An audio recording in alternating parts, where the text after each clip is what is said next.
میرا تو شروع سے یہی اس حوالے سے جو علاج معالجہ ہے یہی رہا ہے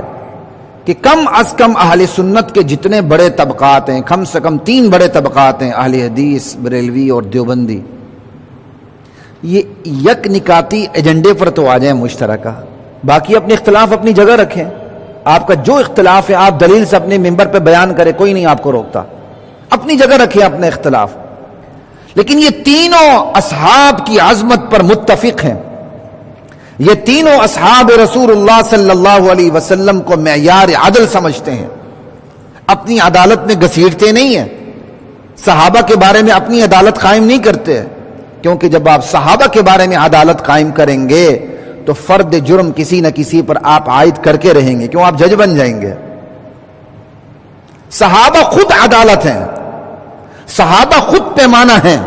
اب ان کو پیمانے کی شان سے اتار کے جب آپ صحابہ کے بارے میں عدالت قائم کریں گے تو پھر آپ فرد جرم عائد کریں گے۔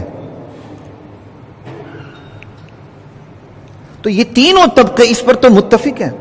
کیوں نہیں آتے؟ لیکن الحمدللہ ہوش آ رہی ہے، کراچی میں بھی مفتی منیب الرحمان صاحب تیار ہیں، اسی طرح اور ہمارے بڑے بڑے علماء ہیں، جتنے ہمارے بڑے بڑے مدارس ہیں ان سب کے لوگ اکٹھے ہو چکے ہیں، اسی طرح پورے پاکستان کے اندر ایک فضا بن چکی ہے۔ ہم پرامن طریقے سے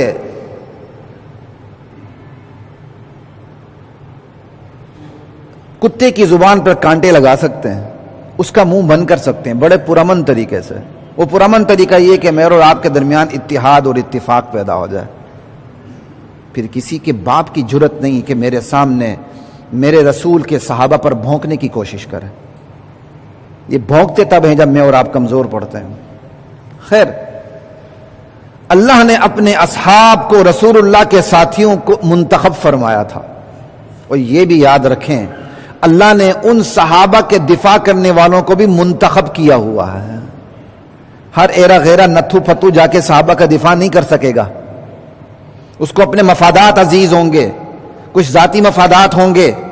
فنڈنگ ہو رہی ہوگی، کچھ سیاسی مفادات ہوں گے، کسی نے وزیر اعظم بننا ہوگا، کسی نے وزیر بننا ہوگا، کسی نے ایم پی اے بننا ہوگا، اس کو اتنی وسعت ظرفی دکھانی ہوگی جس کو بےغیرتی، بے حمیتی، دیوسی، دلالی کہتے ہیں۔ اللہ ہماری اس سے حفاظت فرمائے۔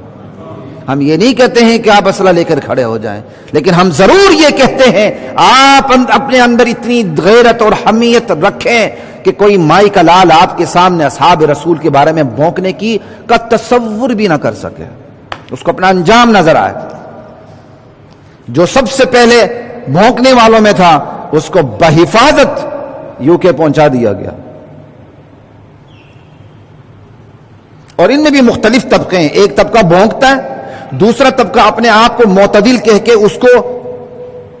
یعنی مکمل طور پہ تحفظ فراہم کرتا ہے کہ اگر کچھ ہونے لگے تو ایک طبقہ موجود ہے، نہیں جی ہم تو معتدل ہیں، ہم تو صحابہ کی توہین کرتے ہی نہیں، ہمارے ہاں تو صحابہ کو گالی دینا بالکل غلط ہے، لیکن وہ صحابہ کو باطل سمجھنا گالی نہیں سمجھتے، علل اعلان کہتے ہیں ہم خلفاء کو نہیں مانتے، پہلے 3 خلیفوں کو، وہ ظالم تھے، وہ جابر تھے، انہوں نے حضرت علی سے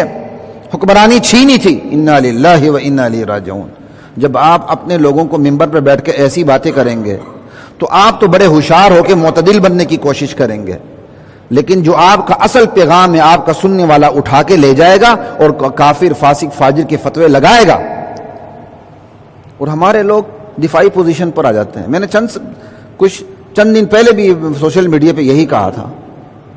وہ فدق کی بات کرتے ہیں، ہم دفاعی پوزیشن پر آ جاتے ہیں۔ بھئی آپ دفاعی پوزیشن پر آتے کیوں ہیں جب ہمارے نزدیک طے شدہ ہے کہ انبیاء کے بعد سب سے بڑا درجہ ابوبکر صدیق کا ہے، تو ابوبکر صدیق ظلم نہیں کر سکتے، رسول اللہ کی زبان مبارک جھوٹ بول نہیں سکتی، بات ہی ختم ہو گئی۔ خیر، باغ فدق وغیرہ پہ بھی انشاءاللہ اسی ممبر سے اللہ نے توفیق دی تو بات ہوگی، کسی فرقے کے خلاف بات نہیں ہوگی، کسی طبقے کے خلاف بات نہیں ہوگی، لیکن پوزیشن واضح ہوگی کہ باغ فدق کا مسئلہ اصل کیا تھا، اور یہ بھی واضح ہوگا یہ اعتراضات، یہ سوالات دراصل اٹھائے کیوں جاتے ہیں، مقصد پیچھے کچھ اور ہوتا ہے،